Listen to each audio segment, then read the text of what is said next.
Mercredi, le président français Emmanuel Macron a rencontré le premier ministre libyen Fayez al-Sarraj, soutenu par les Nations Unies, à un moment où l'administration Sarraj n'est pas satisfaite de ce qui est perçu comme le soutien de Paris au commandant de l'Est, Khalifa Haftar. L'armée nationale libyenne de Haftar, soutenue par une administration parallèle basée à Benghazi, a lancé une offensive contre Tripoli début avril, mais ces progrès ont été bloqués par des forces fidèles au gouvernement d'unité nationale. Eh bien, Jerry, c'est l'impasse politique qui règne en Libye et chacun des belligérants essaie de rassembler ses soutiens. Jeudi, le maréchal Khalifa Haftar a bouclé sa deuxième visite en un mois au Caire et la veille, Fayez al-Sarraj était, vous l'avez dit, à l'Élysée. Et pour mieux comprendre l'issue de cette crise libyenne, nous sommes en ligne avec Monsef Jaziri, il est analyste politique vivant en Suisse. Monsieur Jaziri, Emmanuel Macron a reçu mercredi Fayez al-Sarraj. On parle du jeu trouble de Paris et la communauté internationale n'arrive toujours pas à se faire entendre alors qu'elle appelle à un cessez-le-feu. À votre avis, cette guerre qui se déroule depuis plusieurs semaines est-elle appelée à durer? Oui, malheureusement, la guerre ne cessera ni dans l'immédiat ni à court terme. Et ceci pour trois raisons principales, si vous voulez. Il y a d'abord la détermination de l'armée nationale et de Haftar de neutraliser les milices de Tripoli. Le deuxième élément, c'est le refus du Premier ministre Sarraj de tout cessez-le-feu qui n'impliquerait pas un retour aux positions de départ. Et troisièmement, ce sont les divisions au sein de la communauté internationale les concernant la signification ou l'interprétation de l'offensive de Haftar contre Tripoli. Voilà, donc il y a trois raisons principales qui expliquent au fond que cette guerre ne cessera pas malheureusement dans l'immédiat, ni même à court et même à moyen terme. Avec la pression internationale, est-ce que le général Haftar peut-il faire marche arrière?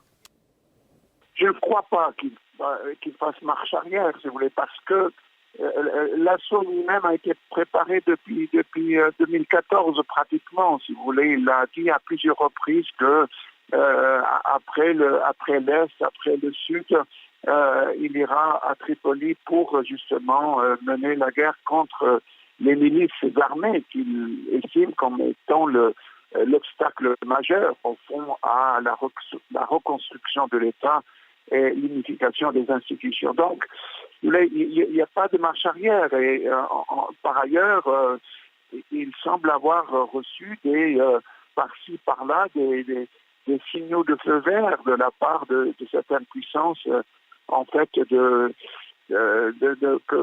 selon lesquelles, au fond, l'action menée contre les islamistes est finalement relativement acceptable pour certains pays occidentaux, en tout cas.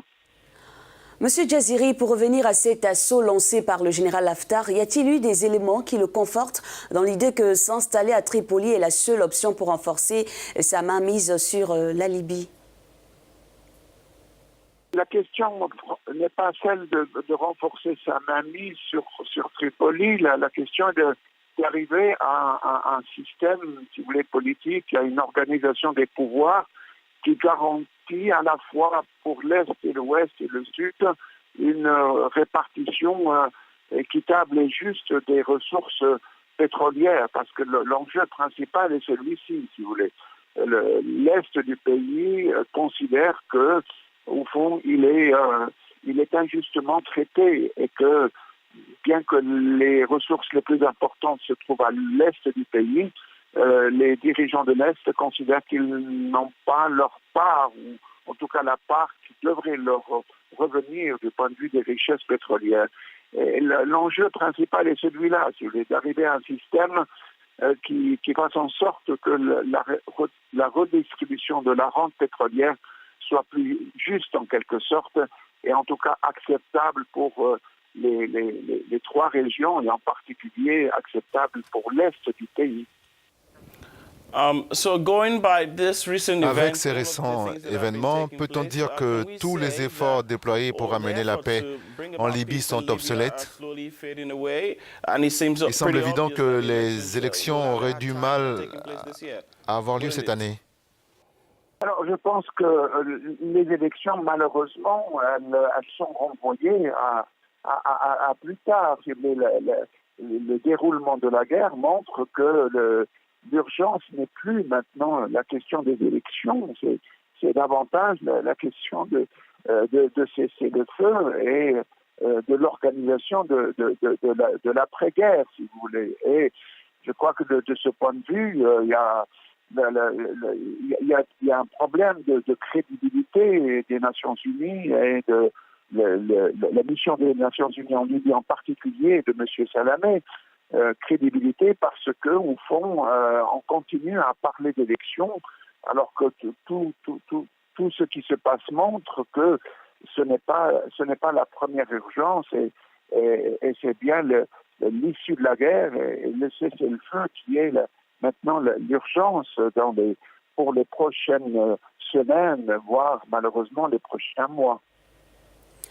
Merci à vous, Monsieur Monsef Jaziri, pour toutes ces informations. Monsef Jaziri, analyste politique et expert en questions liées à la crise libyenne.